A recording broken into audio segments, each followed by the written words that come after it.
All right. Well, David, I just want to thank you so much for coming on the show with us today to share about your journey and about your why for sharing online. Yeah, absolutely. And it's a really cool opportunity to talk about, with your experience going from introvert to sharing. And I have a similar experience. So I think it'll be really fun to kind of reflect on it. It's been almost 10 years now. So it's been a long journey. But when it comes to the why, do you want me to get into it now or save for it later? I mean, if you feel inspired, you have something going, go ahead. Sure. I started what I do now, That Dude in Blue, because I was inspired actually by special effects artists, which sounds nothing like I do now because it's not. But what happened is I actually have, as a kid, I had the dual VHS tape of Jurassic Park, and I put in the wrong VHS tape, and I watched this behind the scenes. So I was like, oh wow, this is really cool. Making movies is cool. So I ended up going, you know what? I want to go to film school. Let's do that. That sounds like what I want to do. So I go to film school and I work my first kind of Hollywood kind of sets, and I hate it. Like I absolutely hate it. I'm like, oh my God, what have I done? Now I'm in it. So I'm 19 or 20 and I'm already on this path to do this job. So how do I divert my path? But also still want to make videos, because I still made videos before in like 2007. I was making videos on YouTube before monetization even existed. So I saw that a few YouTube channels were essentially becoming professional, quote unquote, at the time. They made money mostly from merch. That's pretty much the only way they can make money. And back then, the partner program, you had to apply with like a resume essentially and everything, improve your worth. So that you're going to upload consistently and tell us why, et cetera, et cetera. And I applied and I got it. And it took me a few tries. It took me two tries, I think. And ThatDudeinBlue used to be a special effects channel. So I was inspired by other channels like Corridor Digital, who are huge now. They were huge back then, but they're much bigger now. And Freddie W., who is now all over the place. You don't see much of him as much anymore, but he's still working in Hollywood. And he does much more of the traditional Hollywood now. So I was like, that's what I want to do. But I was spending weeks and weeks and weeks on a single video. And say I put that out after doing frame by frame animation for 2 weeks and then not get any viewership. It was discouraging. But on the side, I was skateboarding in Virginia Beach, and somebody told me about the car events in Virginia Beach, and I went to those car events, and it just spiraled out of control. It was one of those things where in school growing up, I was very shy in a way that it's so hard to describe. Internally, I was shy. Externally, I didn't look that shy. And it was very hard for me to connect with my peers in high school. I felt like I had more fake friends than real friends. It was almost like survival of the fittest in a way. Like if I get bullied, I need to team up with these people to not get bullied as much. So it was kind of like this weird, like I go to a house party when I don't like house parties, like that kind of stuff. And so I go to college and I experience all of the same things. I make a lot of social mistakes. I try to get people to like me, and it just didn't work. It was just like, okay, I'm making this worse. And then when I started going to these car events and I could connect with people more, I started becoming way more of what I would say myself today. And I became more extroverted over time.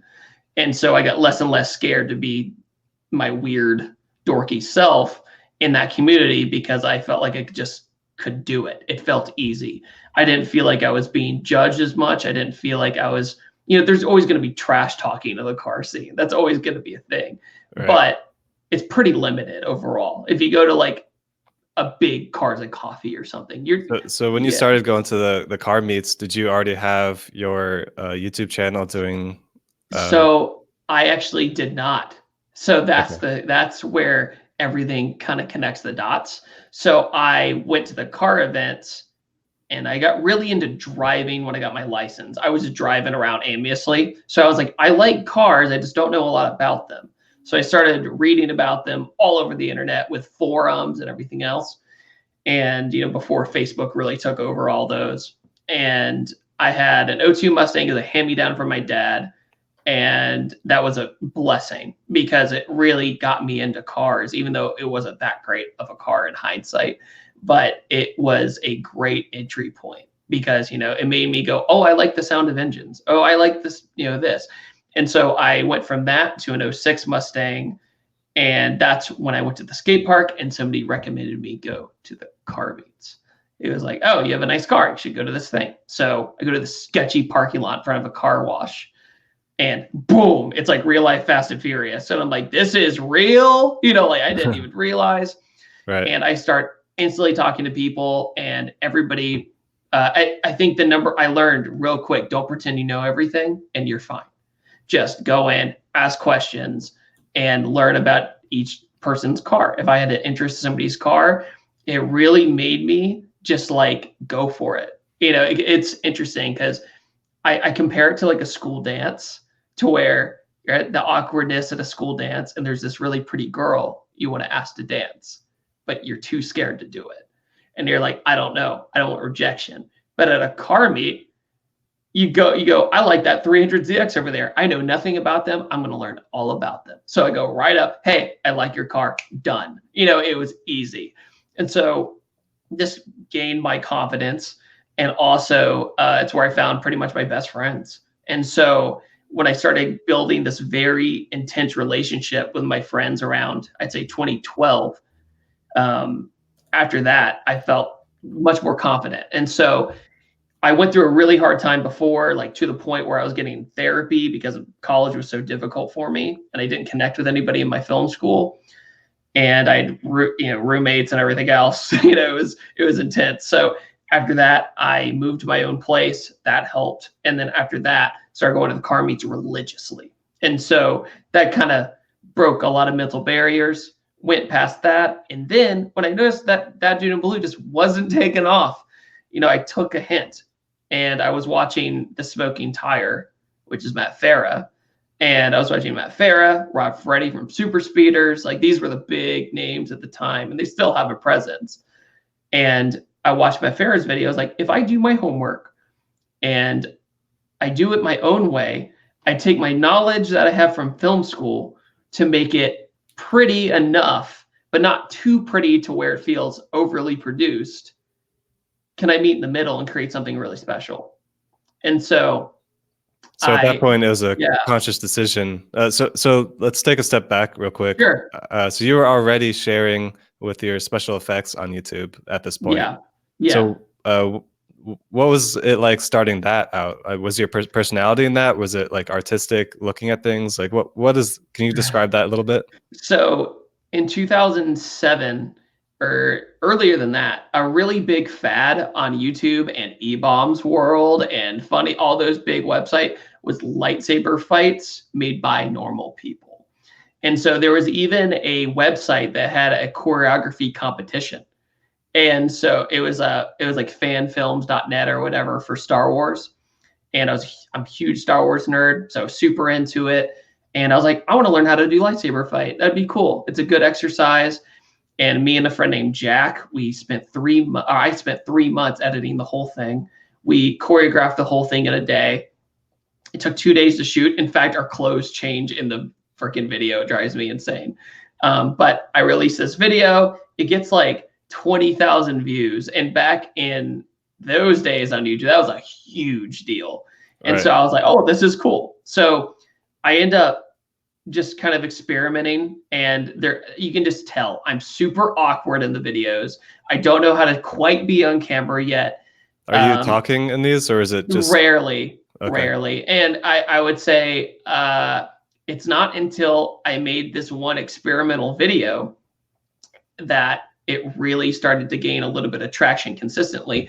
And this wasn't on That Dude in Blue. It was on a separate channel. It was my first channel. All it was my initials and 3 4s. It was DJP 444.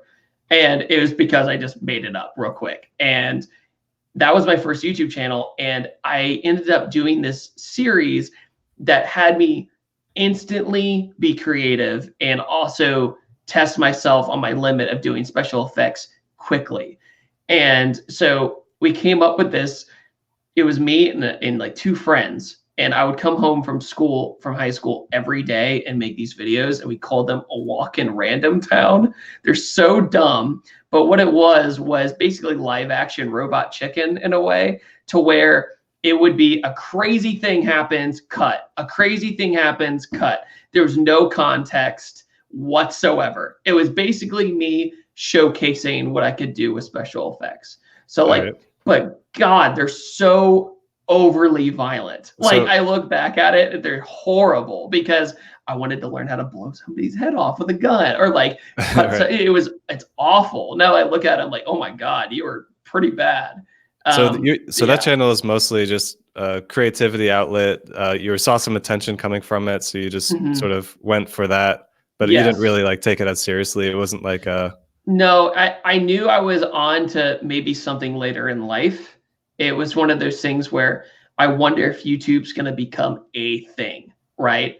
And So was it yeah, organic for you to just feel comfortable to start sharing those lightsaber videos, or to start talking on those, or yeah. So I started doing scripted lines in the other videos and the okay, walk around town videos. And my voice is like 6 octaves higher than it is now. And I look super awkward, and my body language just screams that I'm getting used to being on camera.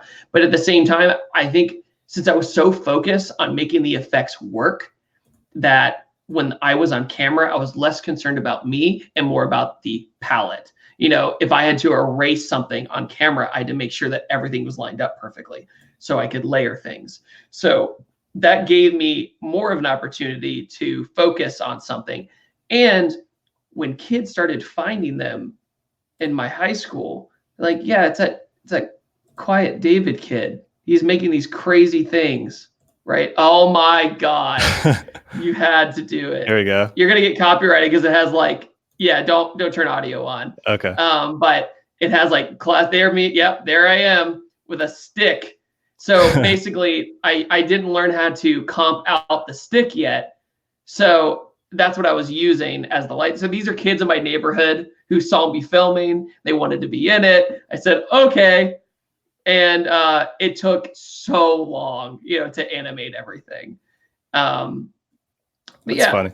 yeah, it's pretty wild, and that gave me like a little bit of street cred in a way. It was weird. Yeah. All right. So now you had this channel that you dabbled in. You got comfortable putting yourself on camera, and then you started going to these car meets. You found that as your community. You really felt Mhm. comfortable there. And then at some point, you started sharing car videos. Was that as a result of getting your first sponsorship that's car related, or did you? No, Okay. completely out of randomness, ironically. Essentially, it was one of those things where, going back to what I was saying earlier, I said, if I do my homework and I know what I'm talking about, and if I don't know something, admit it on camera. Do not just put it under the bus. So I had my 2006 Mustang that I was about to sell. And so I was like, you know what? Matt Farah does car reviews. I could probably do that. I could give it a whirl and see how it goes. And so I ordered a suction cup off Amazon, and I had a Canon T3i at the time that I had for film school because I did so many projects, and it was way better than renting out the equipment because I never had freaking equipment. Everybody was using it. So I got a little Canon and got a microphone, external microphone, and it was only a single suction cup. So I was super like wary if it was going to hang on there or not. And so I had a pillow on my seat under it, like in case it fell. Okay. And so I go out and I try it. I go out and I have sticky notes on the dash. You can't see them, but I have sticky notes on the dash of my talking points. And I'm overly professional in my first videos. Like, I'm very stiff. I'm very like, this is a buddy, but there I am. Yeah. So that's my first ever car video. So I'm standing in front of my car and I'm explaining that I'm about to trade in this car for the newer Mustang. And I express why I'm doing this, what's it going to be like in comparison. And so instead of just focusing on the single car, I knew that I was gonna in turn create a video for the next car. So that's why I have it in that terrible lowercase font, trade-in part 1, because I knew that I was going to make a follow-up. And I knew that if I was going to make a follow-up, people might come back.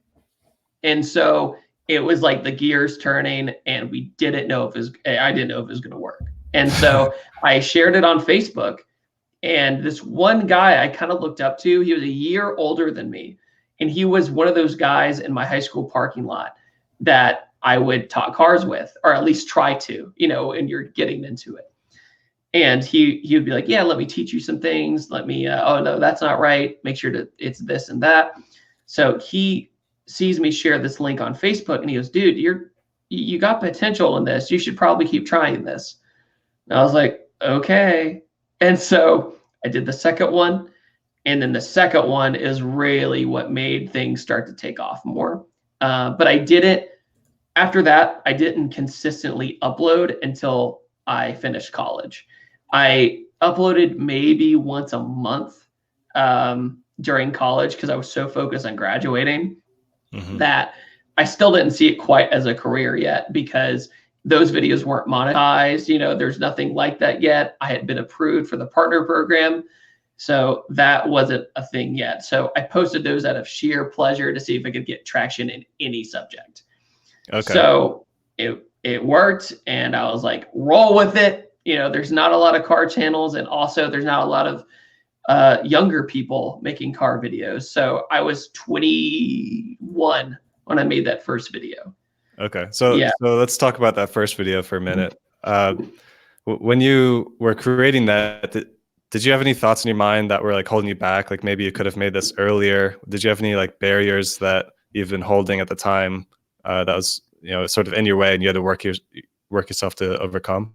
So I knew I wanted to make it pretty much no matter what. The thing is that since my other videos flopped so hard, that I was like, you know what, if this flops too, you know, it was throwing a dart and hoping it lands. Okay. And yeah, so that's why I don't try, and whenever I tell this story, I never try to be like, it was my destiny and I totally planned everything, because I didn't.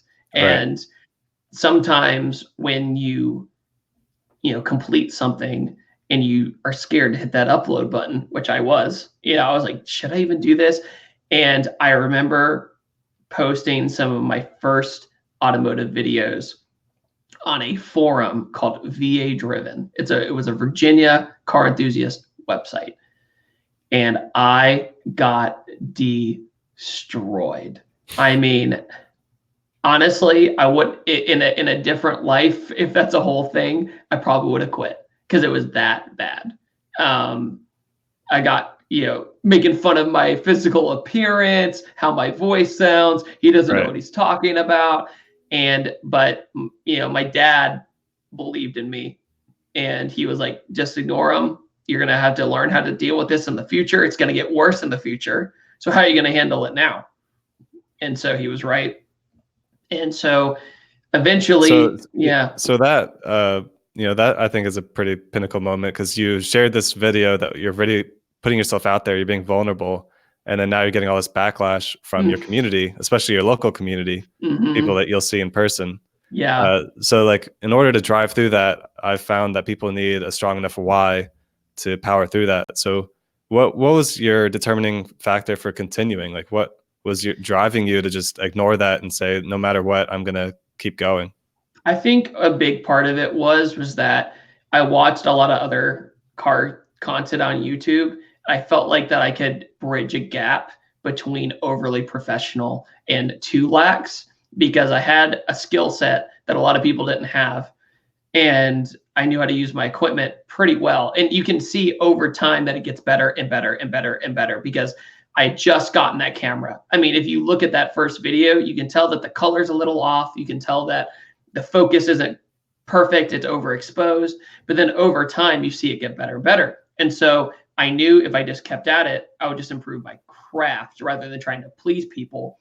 But I knew that in turn, that if that first and second video got views, then I had to have been onto something, because I was like, okay, there's enough people that don't hate you that Right. you need to just power through it. Because whenever I did meet new people at a car event, I never introduced myself as that guy who made YouTube videos. The way I did it was, hi, I'm David. I'm a person. I'm a normal person. I don't have a studio set. I don't have employees editing my videos. I don't have that. And so when I made friends with somebody at a car event and then they realized that I did all that, that gave you brownie points. Right. And by proving yourself rather than having, clout, that's where I think I got my footing, is because I really had to prove myself. That makes sense. So then why, it seems like, you talked about how you were looking to keep going because you kept getting attention, but why was that so important to you? Why was it so important that you create these videos that got views? So I would say my most important theory is that I saw two sides of the car community, and one side that was very open and very inviting and willing to teach you everything. But at the same time, it can be very cliquey. It can be very, like with car clubs and all this kind of stuff. And, oh, you're not our friends. You're the same. You can't park with us. And like all this, in my opinion, stupid things. And so I would go to a Virginia Beach car event and I'd see people get backlash for saying something wrong completely, even if they didn't say it in confidence, right? They didn't pretend to know it, but they accidentally said something wrong. And there was that hatred. And so you're not one of us. You don't know anything. You don't deserve to be here. And so it sounds cheesy. I wanted to create a very open-minded and inviting online community. That was my goal.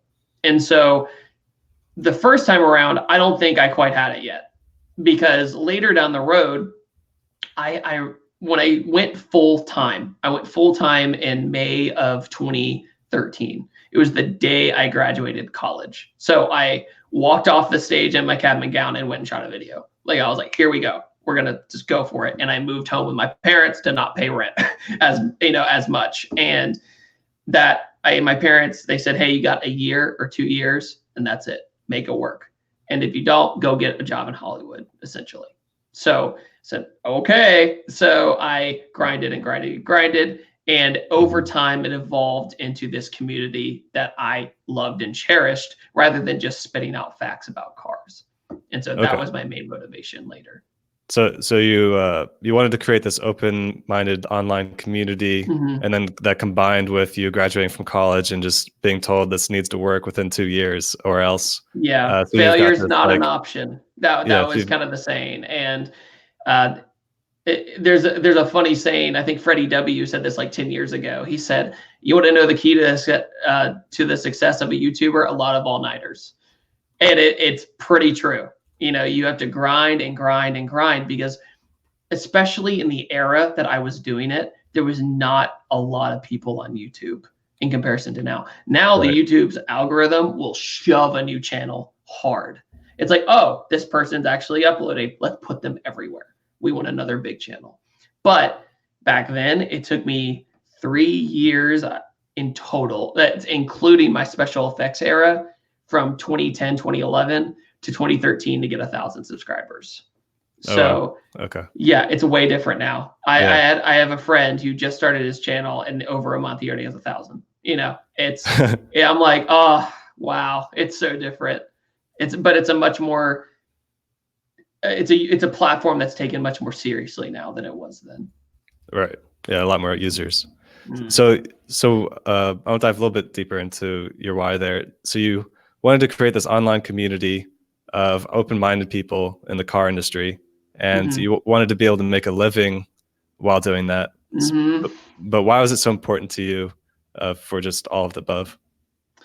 It's so funny, because I realized that I had found my culture in a way, and I was like, I don't want to let go of this. And so it's like that saying in, like, I think it's in Wayne's World, where the security guard gets fired. He goes, I got nowhere else to go. And it's to this thing where I knew that it was worth fighting hard for. And because I remember the very first time I got recognized, and it was so mind-blowing to me. It was in 2013. I was at East Coast Honda Meet, and there was a guy named Rodney. He was from Roanoke, Virginia, a small mountain town in Virginia. And he was like, yeah, I watch your videos. I was like, whoa. So it's a thing. And him and his friends who were there all watched my videos. And so I was like, oh, so it's starting to become a thing. Next thing you know, I'm driving to Roanoke, Virginia with a very inviting crowd of people to let me drive all their cars. Wow. Yeah, so that was your first on this show. We call those unintended consequences. So that was your first big unintended consequence for your channel was Rodney.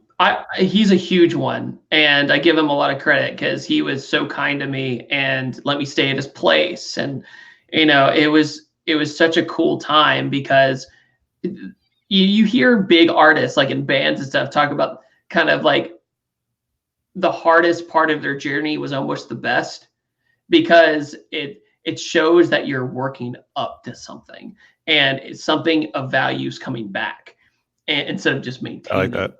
And for example, I would say an even bigger one is the first time somebody let me drive their car for a video. I would say that was a big one. His name's Brandon Gazzanigo. He was one of my best friends, still is one of my best friends in Virginia Beach. And he had a 350Z. And it was a hot car at the time, still is now.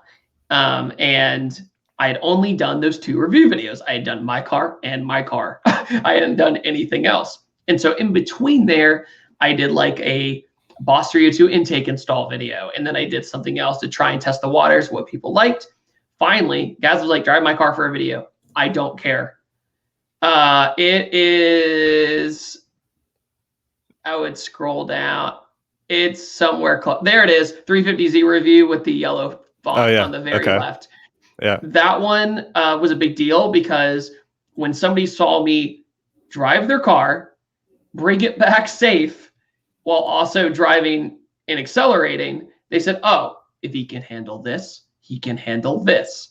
And so that built up to me driving up other people's cars. But if you want to talk about the big moment that changed like my whole life, that's in January of 2014. The reason I say that is I'd done a full year of ThatDudeinBlue full time. And I had a friend named James who was deployed overseas, and he basically kept emailing me about his Evo. Now, I'll make this very quick. What's very funny is the day I met Brandon, which we call him Gaz because his last name's Gazzanigo. The day I met Gaz, I went to this house because he was dog sitting for somebody. And I opened this garage and there's this black Evo there that's all decked out, like Voltex wing and, body kit from, I can't remember, what was the brand? It was a really big brand at the time. Let's just say that. And he was like, this car makes 800 horsepower. I was like, holy crap, that's cool. Hopefully I'll get to see it go someday. Funny thing is that was, that's a different Evo. That's the first time I rode in something that fast though. So that Evo belonged to James and I didn't even realize it. So while he was serving overseas, that was the Evo he was talking about. And so he comes back from deployment. He has all these parts in the car. Car makes almost 1,000 horsepower. And he goes, all right, listen, I'm about to go back overseas. If you want to drive it and do it on video, this is the time to do it. Only problem was that, I'll mute that. The only problem was that I never driven something over 500 horsepower. And so it was 10 degrees outside and no traction control. The car made almost 50 pounds of boost to all 4 tires. So no boost by gear. And in theory, all 4 tires were spinning.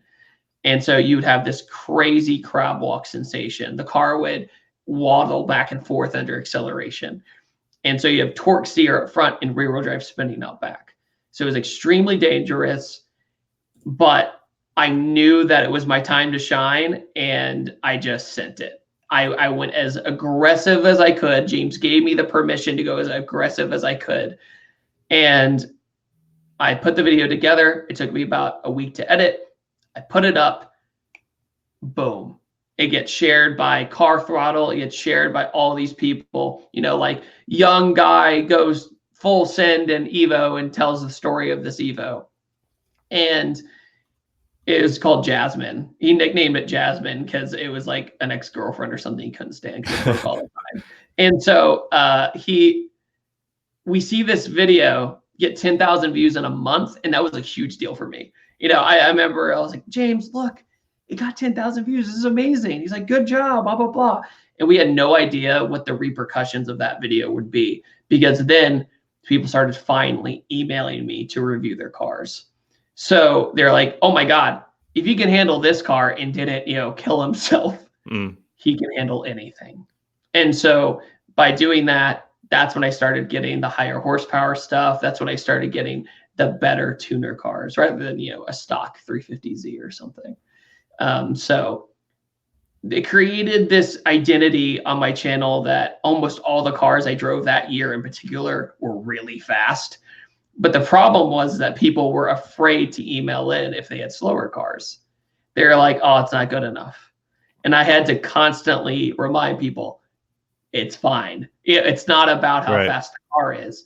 But still to this day, the emails always start with, I don't think you'll like this because it's not fast. I get it all the time. But anyway, that is the pinnacle. That is where the tide really turned, in my opinion. Yeah, those are awesome stories. And I think the series of the so-called unintended consequences that you shared sort of shows the big pinnacle moments of your journey and how you got those growth opportunities and really got out there. Yeah, it was really neat. And 2014, I really, in my opinion, that was the year I milked Virginia to a pulp. Like I found every fast car in that entire state that was willing to let me film it. And I did it. And I got like ex-Navy SEALs cars. I got 101st Airborne cars because it was in a military town. You know, it was really cool because you'd hear these amazing stories of them serving and then coming back and building their dream car. And so I was really inspired by that. And I always made sure to like mention that they served in the military, you know, because you know, they were cool enough to let me drive their very scary car, you know? So it was really cool that this presence was building. And so not only in the car community, I had a lot of appreciation that year in particular for the military community too. So it was neat. I was getting car emails from people stationed in like Italy going, hey, when I come home, can we, you know, do this? Or when I come back from South Korea, et cetera, et cetera. So this is when I really felt as though what I had started in 2012 really started having meaning. You know, because in 2012, when I first got recognized, 2013, I first got recognized. That's when I was like, okay, I might be onto something. A few people know who I am, but that's not really that big of a deal. That's cool, but it's like, eh. But then in 14, I was getting invites to go places. Hey, come to our town. We have 5 cars ready for you. Hey, go here. Hey, I'm flying into your city. Let's do a video. And it's also the year that I started doing these car vlogs in my car, where they were kind of sleeper hits. They never got huge views, but they were really important to my viewers. Like my dedicated following loved those videos. And so it's that constant battle. Do I go after what keeps my channel always alive? Or do I go after the personal connection that I have with very loyal people? So or some you know combo between the two to draw an audience and hold them. I still struggle with that to this day. You know, it's one of those things because YouTube changes so often, and the algorithms change, the watch time changes, and so if you have one bad video, the rest of your videos for the week are affected. And so imagine I do one of those vlogs that has 0 dislikes, all positive comments. I love this, bring this series back, but you only get 7,000 views. Oh, it stinks. You know, it's just like, I'm passionate about it. I love that people love these, but at the same time, I have to survive. And so, the 7,000 views is in comparison to what's an average view? 80 to 100. You Right. know, Okay. so it's fluctuated over time. In 2015, I think I had my peak viewership, but that was pre-notification bell. So as soon as that bell was introduced, I struggled hard. 2016 was my hardest year because a lot of people didn't click the bell. You know, they hit the sub button like they were supposed to, and so they weren't getting the videos half the time. And Right. to this day, that bell has affected a lot. And I'll go to like Import Alliance and have a meet and greet, and I'll have a ton of people go, "Dude, it's such a shame you quit." And I'm like, "I never quit," you know. And it's like, Oh wow. so that's kind of an eye opener. But at the same time, it kind of gives you a little bit of comfort because it's like it's not just me. Okay, Right. all right. Yeah, it's everyone So else. that helps a lot. So Yeah. we've talked quite a bit about your getting started and your journey up to this point. So what's keeping you going? What's driving you now? You already created this online community. You've, I'm assuming, created a sustainable income and lifestyle. So, what's your drive or what's your why for continuing now? I think my main drive now is to basically explore areas of the car culture in the world that I haven't seen. And I know that my favorite emails are cars I've never done before. Yeah, I get really tired of doing the same cars over and over again. The only way I'll do it again is if the setup is so vastly different that it's unrecognizable, right?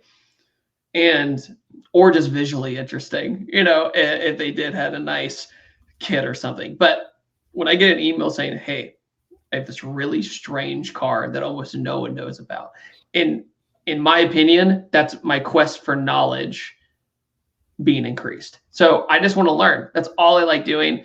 I mean, if you look at my subscription tab, mine, it's almost Hmm. no car stuff because I need a detox from it because that's all my life is. So Right. I watch history channels, I watch science channels. I like complete opposite of what I do.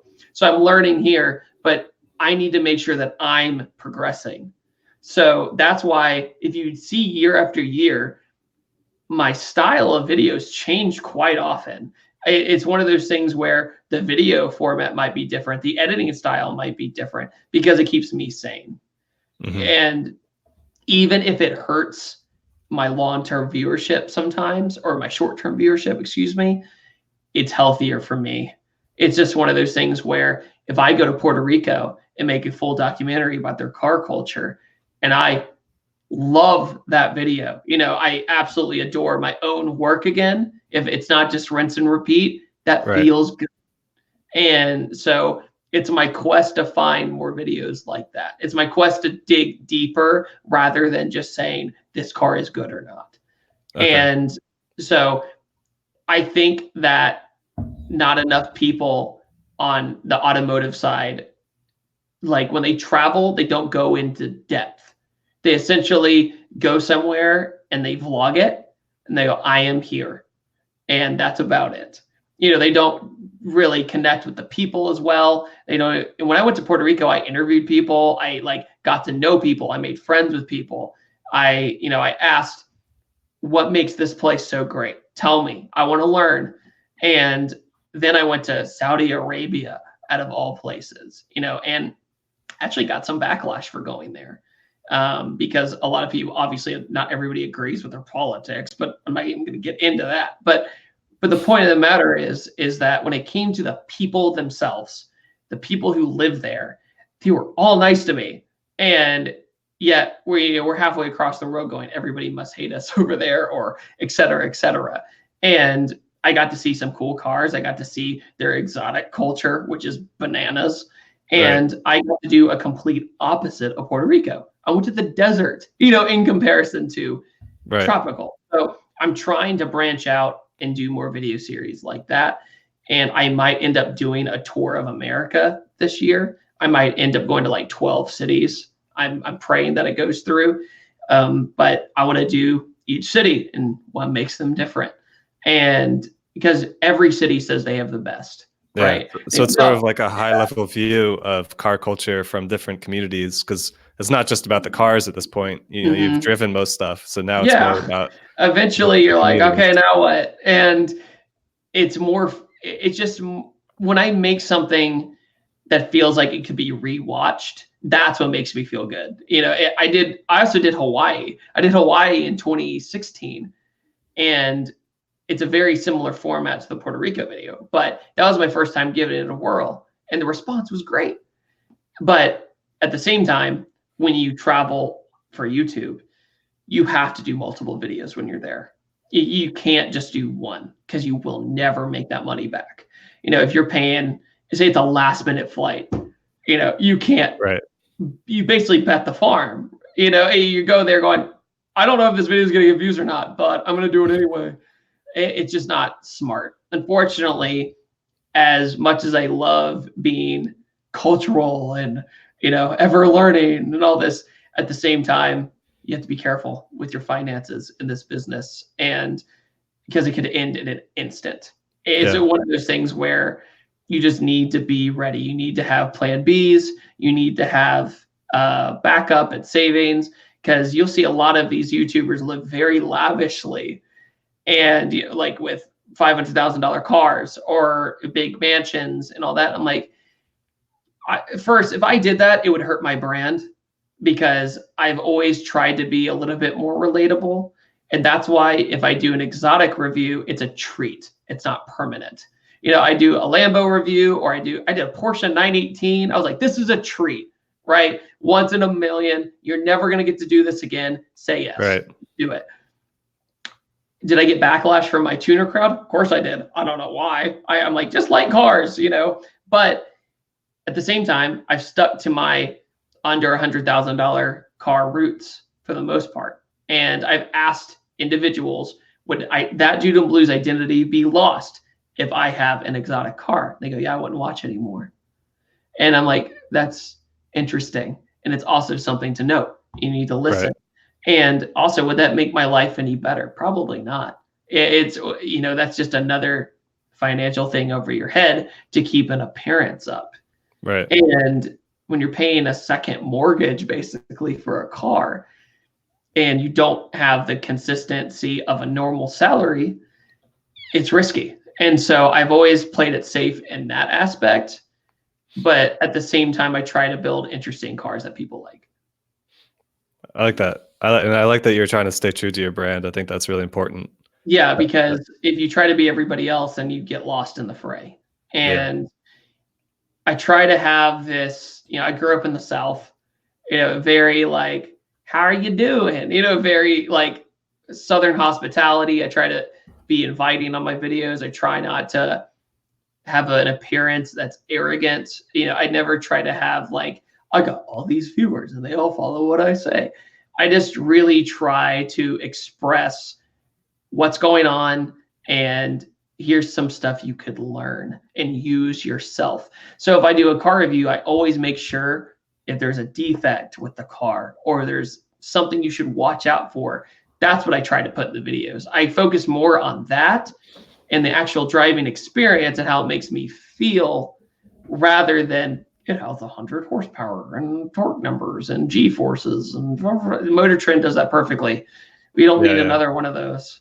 So I'd like to, you know, revisit the financials a little bit. You know, you can share what you're, you know, comfortable sharing, but I'm just curious if you'd be willing to share, you know, where your income sort of comes from. I know that most people aren't making their money from views. You know, I've watched some of your videos and I saw that you have like a detail kit. You've got a Patreon started.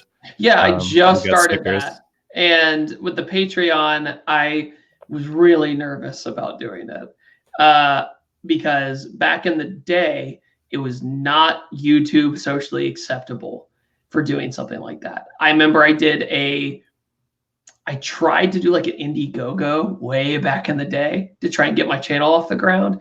Man, I got, like the backlash was so painful and they were right. In my opinion, they were right.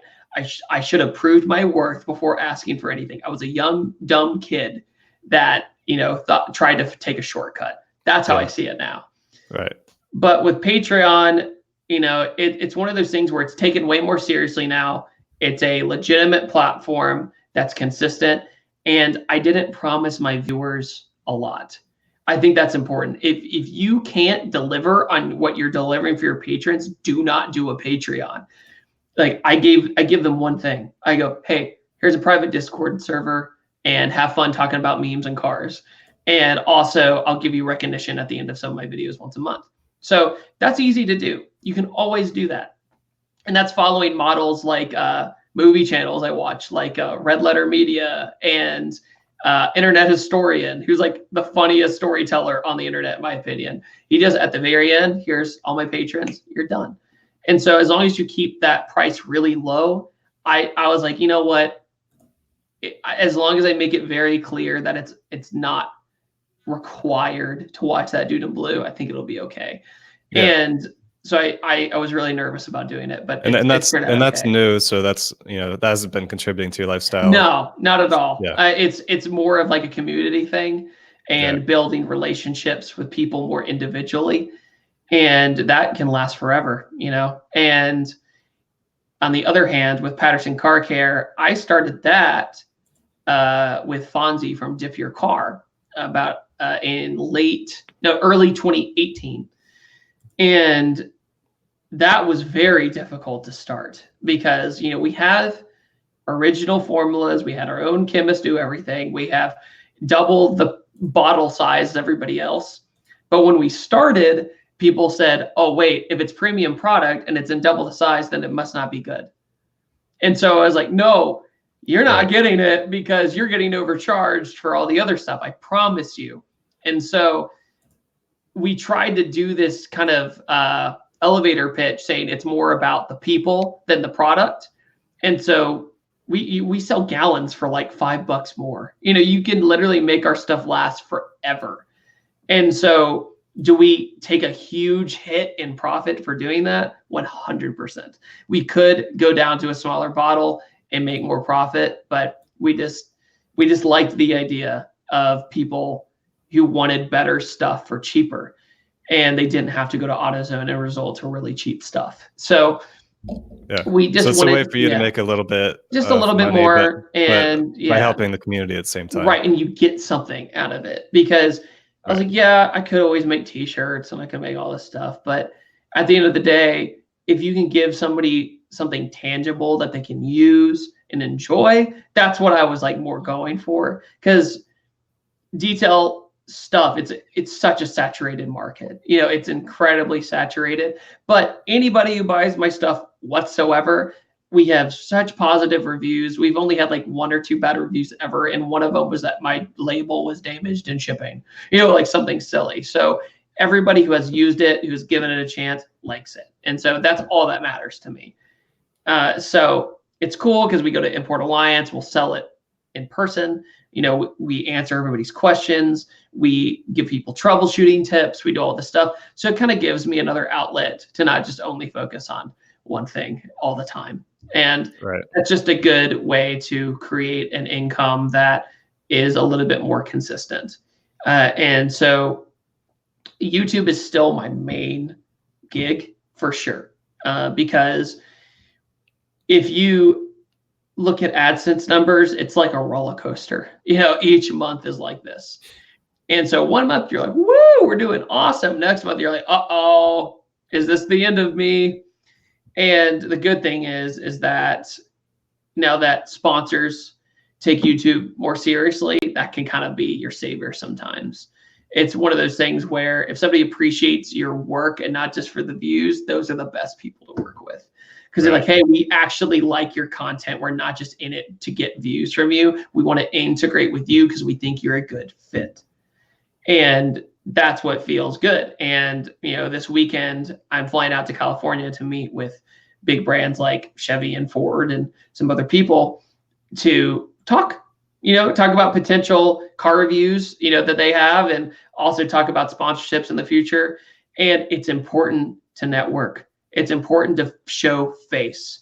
And, you know, it's one thing to talk over an email. It's another thing to actually be friends with somebody.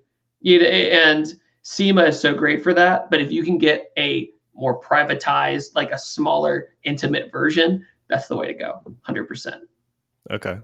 And as far as the future goes, for your current brands, you're going to be doing Patreon a little bit more to try to get some of Yeah, your community on there, and then you're going to try to, build these big brand relationships that you can really partner with.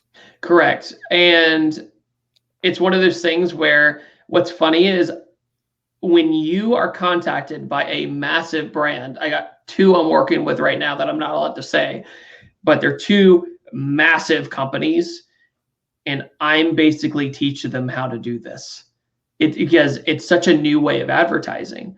And when they have big lawyers involved and they want 8 edits of your video, you're like, guys, I hate to break it to you, but people just don't care that much. Like that I say this word instead of its synonym. Instead of Yeah. exactly, it's, I don't know, think of a synonym for exactly. They go, we want you to say this word instead of this word. Like, guys, come on. I've spent a week re-editing this video for you. Can you please just, YouTubers, I basically tell them that I'm being patient with them. But if they do this to other people, they're not going to work with you, period. Right. And so it's been an interesting experience teaching big brands the way, like how to work with other influencers. So that's kind of rewarding, but also discouraging at the same time. You're just like, guys, just let me do my thing. Yeah. I promise it's going to work. I've talked to some yeah. podcasters who actually, got enough on Patreon and through self-made income that they could take off the sponsors because they had so much trouble, working with them with just can't say this, can't say that, and approvals and yeah. So it's a nightmare sometimes. There was one brand that I worked with about 2 years ago, and I had to re-edit my video, I think 11 times. Wow. And by doing that, it took away from all of my other videos. If I'm uploading 3 or 4 times a week and I'm just trying to finish one, all of that time. And also sponsors a lot of times won't email you back quickly. Yeah. So you're in this limbo. You're like, I'm waiting. Tell me what I need to do to fix it. Cause I know you're going to say something. Just tell me. But 3 weeks later, they decide to email back. And that's like, and then they go, why haven't you uploaded it? I'm like, because you didn't tell me how to fix it.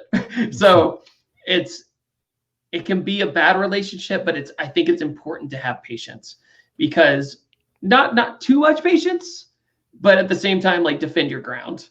Be like, listen, this is a better decision and this is why, and be respectful. There's no reason to be nasty to a big brand that wants to work with you, because remember, they came to you. You didn't they're your client. So there have been times where I've reached out to brands and it's worked out, but I definitely find it better if a brand contacts you, because then they're obviously on board. They want to make something happen and you can negotiate with them. But some YouTubers, they ask for huge fees, massive sponsorship plug fees, and good for them. But I know I couldn't pull that off. It's one of those things where my channel is just a little too inconsistent sometimes to say, hey, I want thousands and thousands and thousands and thousands of dollars for a brand deal, but it's just not feasible. You just need to work with them. If they say it's too high, bump down a little bit. They say if you go too low, can I just have a little bit more? They go, okay, you move on. Just be willing to work with people, just like anything in life, period. Well, I appreciate you sharing those insights with us. Yeah, totally. So if you met someone on the street who either just started a YouTube channel or is just starting out or wants to start out, what would be some of the biggest advice that you would give this person? I would say don't quit after a month because you don't have 1 million subscribers, because that's like a big one. I get messages all the time saying, hey, listen, I'm starting a YouTube channel. I'm really excited about it. It's going to blow up, I promise. And then they don't. And it's like, listen, things take time. They always do. And you can't get discouraged by having only 200 views, because you need to realize that you're taking a Jenga set and building it. You're literally taking a Lego set and building your portfolio. You need to put out content consistently. The number one way to get bigger on YouTube is consistency, because if you're uploading, it shows people that you're taking it seriously, that you're really putting effort in. And at the same time, always improve the craft and always experiment. The reason I say always experiment, because if your channel for a year or two just is not getting views, it just will not gain traction, you know, there's always an X factor to something online blowing up, whether it's a Twitch stream, whether it's YouTube, there's always that one video that really gets you going. And if you are uploading the same content the same way over and over and over again, it's not getting views, you need to change. That's what happened with me. I was uploading, no one's watching me, oh, boo-hoo.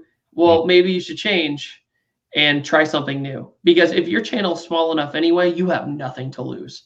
Absolutely nothing. It's later down the road when you want to change, that's when things get scary.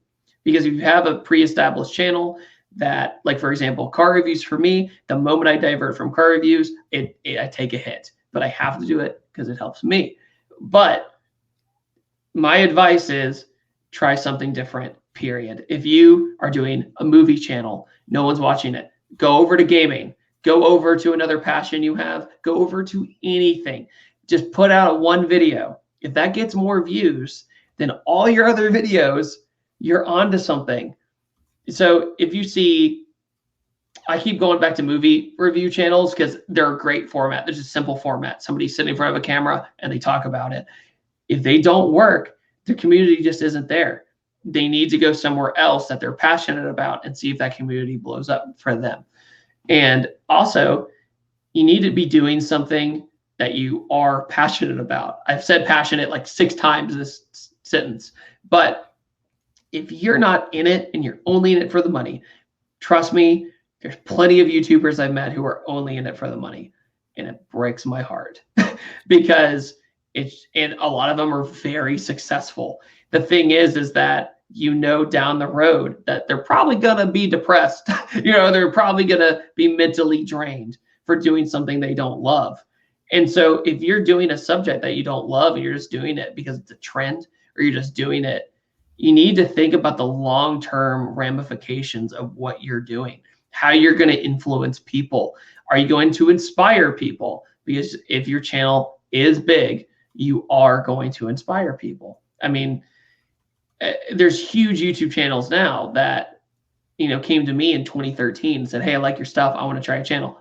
And look, they got inspired by whatever I did, and they did it. So this long rambling rant ends with experiment, be passionate about what you're doing, and just keep doing it. Eventually, you're going to have that one thing that people like more than you did in the past. And does it work for everybody? Of course not. Some people just get lucky. But at the same time, if you've got what it takes, you have good public speaking, I would say improve your public speaking if you're not good at it, because public speaking translates very well to camera. If you can improve your body language, improve your confidence, improve your extrovertism, you don't have to be extroverted all the time, but you need to have some sort of presence on camera that speaks to you and speaks to your audience. And also, don't create a persona. I think it's important to actually be yourself on camera, because maybe it'll work online, but the moment somebody meets you in person, they're disappointed. Because I remember I went to a big car event and everybody met me, and not tooting my own horn, they're like, David is exactly how he is on camera. That made me feel really good. And I said, and I would ask people, what do you think of so-and-so? And they're like, I'm disappointed because they're not the same. And I think it's important to have your brand be who you are, not what you are. And that can get really blurred sometimes, because the camera is different than speaking in public. It always is. So that's my best advice, long-winded advice, because I wish I heard it years ago. That's huge advice. Thanks for sharing that. Oh, absolutely. Love it. So one more piece of advice request is going to be for, let's say you meet someone else who's an established YouTuber or just social media influencer. Mm-hmm. What would be some advice you could give to this person in regards to like what you found that is maybe some of your secret sauce that works for you, or any tips that you would have for an established person?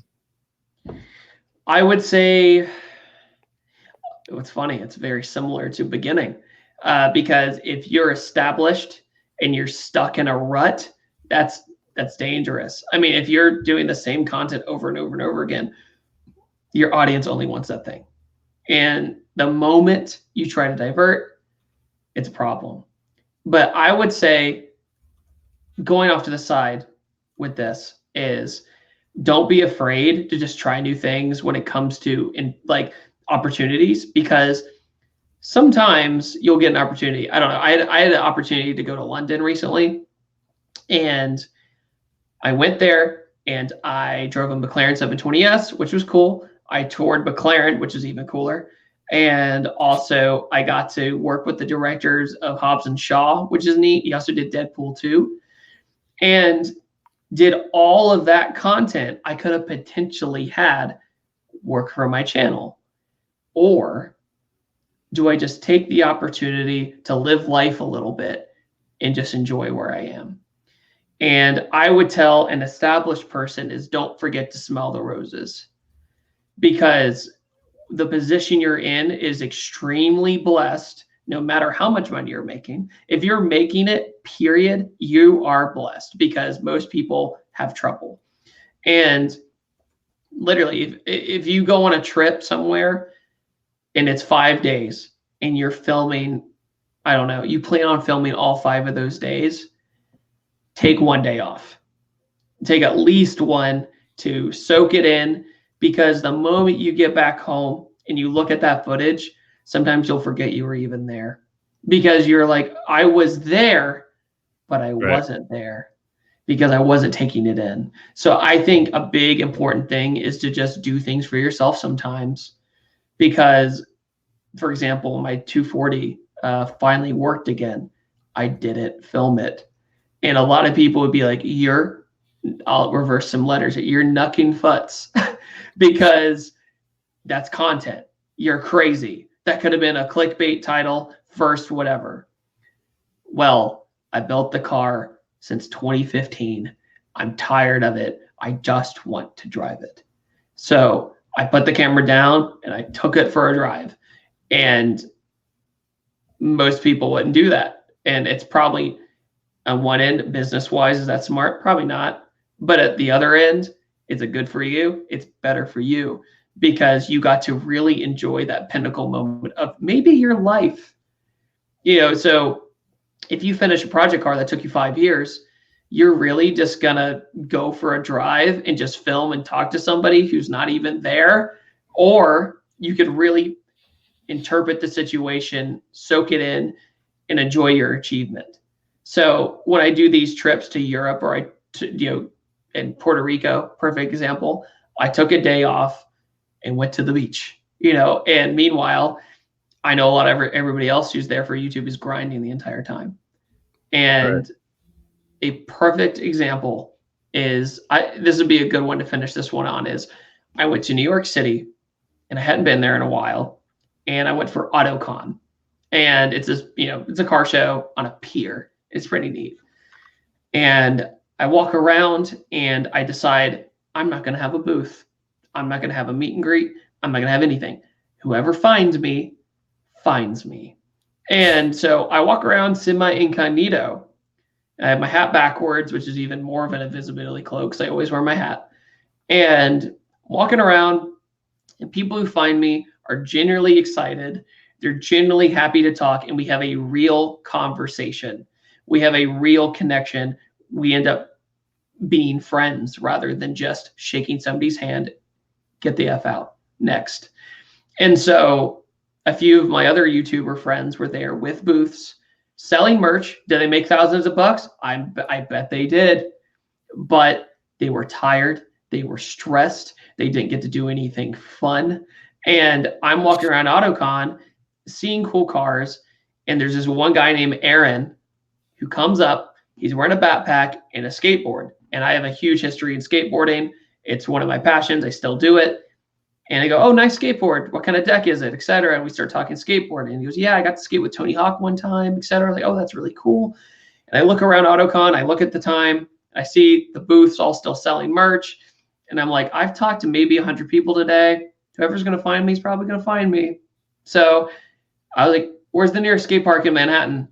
And he goes, 10 blocks away. I go, let's go. So I did my part.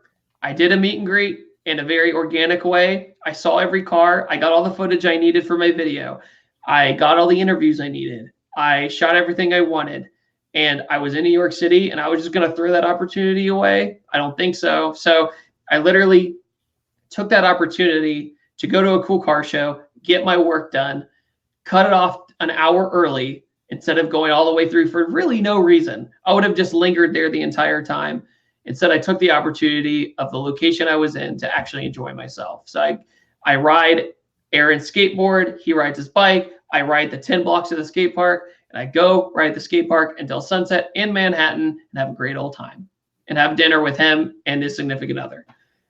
Rather than that makes me feel like I'm actually still part of the community rather than separated from my community, rather than I'm above everybody else.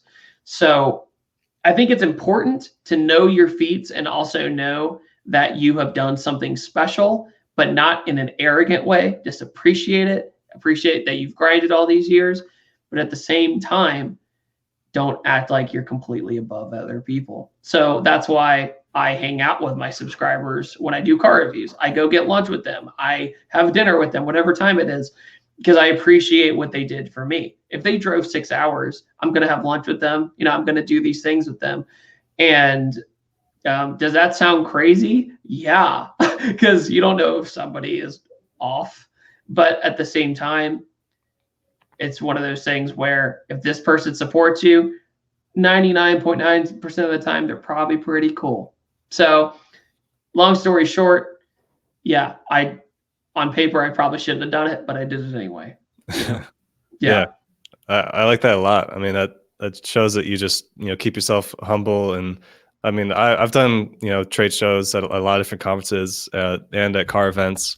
And I know how draining that is. And we actually stopped going to car events with my car dealership just because I made the realization at some point, like just one Instagram post gets more attention than this whole conference. So then what's the point of, spending this money and being drained for 3 days? Spending the vendor booth money, spending the energy to get to the meet, wherever it is. Do you have to trailer a car? Do I need to do this?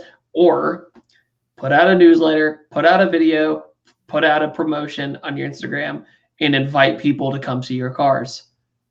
Have them come to you, and I remember when Matt Farah told me, he's like, David, you're wasting way too much money flying to these places to do 1 or 2 car reviews. If people really care about their car getting reviewed, they'll come to you. And I was like, you're right. And so ever since then, 90% of the time, people come to Atlanta. And I try to pitch it more as like a mini vacation for them. Like, hey, we'll have a fun time. We'll film your car. And if you've never been to Atlanta, go to downtown Atlanta, do all the cool stuff. Rather than going to their hometown where they know everything. So I like that. It's kind of selfish in a way, but at the same time, it makes my business work better. And I think people get excited making it an event, right? This weekend, I'm going up to Helen, Georgia, and it's an experiment. I'm mass filming in Helen. And what I'm going to do is I have all these scheduled car reviews. I'm doing it as a group. So each day I'm doing Friday, Saturday, Sunday, and Monday.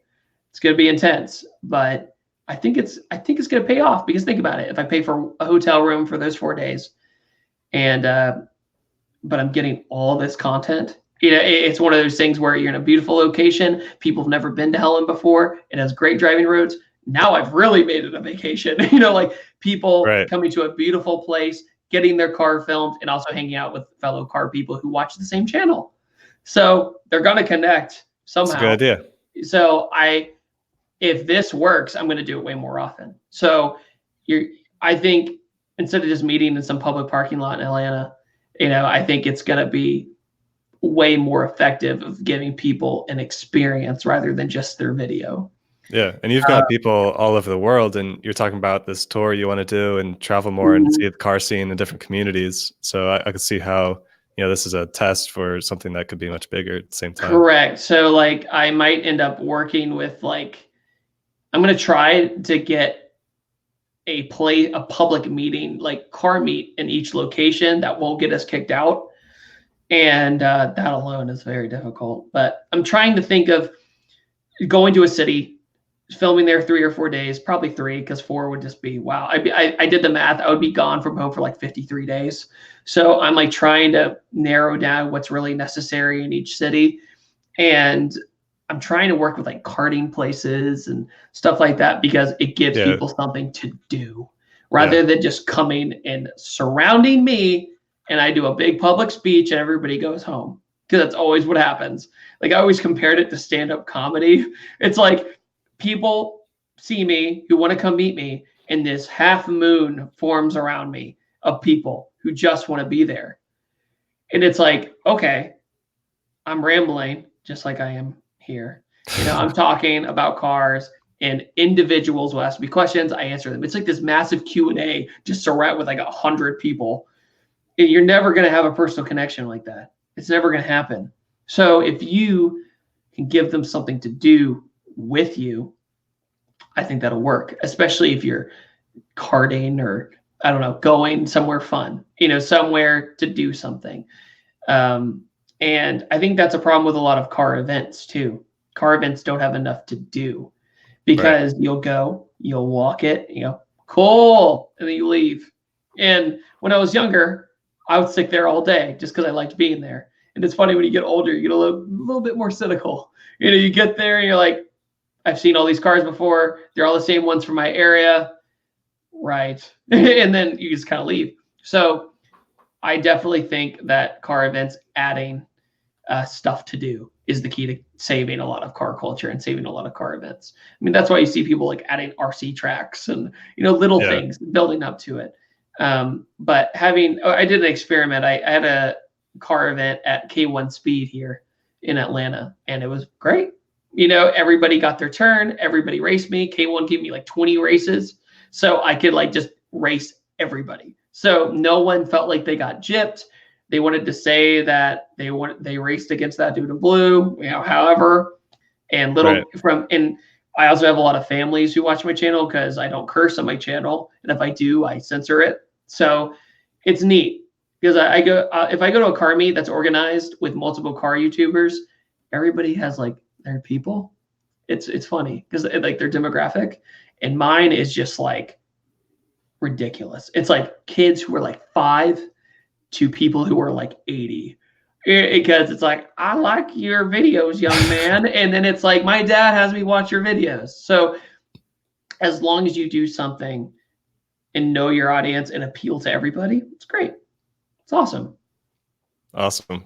Well, I'm going to open it up for you to talk a little bit about your brands and your offerings. But before I do that, do you have any last words for our listeners here, knowing that maybe a lot of them are people who aren't sharing that maybe want to share? Sure. I would say my last words is not even car related. I think a lot of people in general have trouble finding what their passion is. And that passion, whether it's a hobby or your career, which is even harder to combine the two, sometimes it's dangerous to combine the two because then you don't like the passion anymore. I would say just keep experimenting. Don't feel like you're left out of life, because I know a lot of people who say they don't have a passion, they don't have whatever, they're gonna find it. That's the thing, is I think some people find their passions earlier in life, some people find them way later in life. But I would just say, if people are trying to start something, just stick with it. It sounds corny, just stick with it, see what works, what doesn't work, and don't be too hard on yourself if it doesn't work, because everybody fails and that's okay. You're just gonna, it's one of those things where it's gonna be really discouraging. Whatever you're starting, it's gonna suck. When you first start, it's gonna suck because there's gonna be naysayers, there's gonna be people saying you're wasting your time. So just experiment, try new things, and just see what works for you. That's all I got to say. Awesome. Well, David, I appreciate you coming on here. I'd like to just open the floor for you to talk about anything you want to talk about as far as your personal brand goes and your product offerings and anything else. Oh, also one more question that I just remembered. So when I looked up your name and podcast online, I saw that you made a post, let's see, back in March of 2016. I think I'll be starting a podcast this year. Yeah, so I almost did. And all the equipment basically all broke at once. I don't know what happened. It was like a curse. Like everything that could have gone wrong did go wrong. But I think I'm going to try to do something along the lines of one pretty soon. When I say pretty soon, probably later in the year. But yeah, I definitely got to figure out like what equipment I need and everything else. Because I tried to do this big one, right, with multiple people and all this. I need to just bare bones it down. I need to like downscale it and then expand. Because I'm a huge fan of like Rooster Teeth's podcast and a few others, and they have these nice big sets, and they have like 4 people on the mic, and it's like, okay, just hold your horses, calm down. So yeah, that's what I'll probably end up doing. I was wondering what happened there and what the reason chaos. Yeah, it was not very fulfilling either. So I was like, I need to do something different. So yeah, I'll put that one on the back burner for now. Well, if you need help with that, feel free to please. Reach out. I'll probably end up emailing you going, tell me what to do.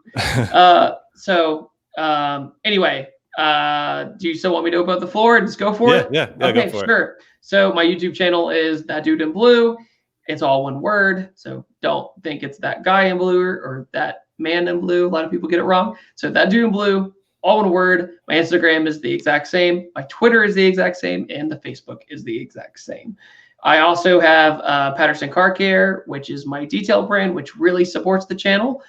And it's double the detail product for half the price. It's really awesome. Give it a try. We also have samples. And finally, I just started my Patreon, which is only $1. So if you're interested, you get access to a private Discord, and there's really cool people on there who are really passionate about everything we talked about today. And that's it. And I just wanted to thank you for this opportunity. I had a wonderful time.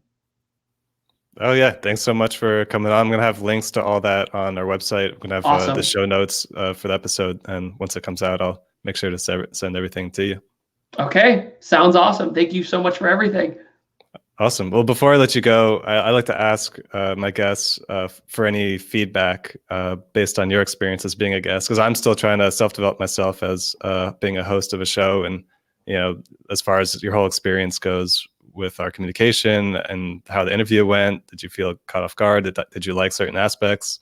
Just any feedback? This was a piece of cake for me because you come from a similar background that I do, one, but also it's funny, you have a radio voice, which helps. Just let me know. Second, honestly, you did such a great job because you had questions prepared. And it is fun to be organic, but then you'll have those dead spaces sometimes. But no, you did a great job. And I think you have a good model because it's a very intimate one-on-one conversation. And at the same time, I feel like I know you. You know, it's not one of those things where it's like, I'm just meeting this person. So you have good host presence, and also just keep doing your research and asking the questions. They're all really solid questions. And the best part about it is your whole premise of this podcast is that everybody's going to have a different answer. Yeah. Well, thanks so much. Yeah. Part of the reason of the podcast is self-development, but as well as building community. And, you know, the fact that I'm able to reach out to you, have this conversation, feel like now we're friends, and we live in the same city. Yeah. You know, that opens up the opportunity for building community with like-minded people. Yes, sir. We'll have to grab dinner sometime. Yeah, that'd be great. Yeah, I just asked him out on a date. I promise. I'm just kidding. But no, it's been a good experience. I would love to do it again sometime. So if you ever have any other questions, let me know. Yeah, I'd love to, have you on again sometime in the future, just as your journey evolves, or maybe we can deep dive into a specific aspect of what you're doing. Sure. It's definitely part of what the podcast is going to become as we continue forward. Especially because after this year's going to be crazy. So I would be traveling. Maybe last year was the most I've ever traveled ever. I flew like 37 times. Wow. And this year I might top it. I'm not sure yet. So we'll see. Hopefully I can get that stupid medallion, in Delta.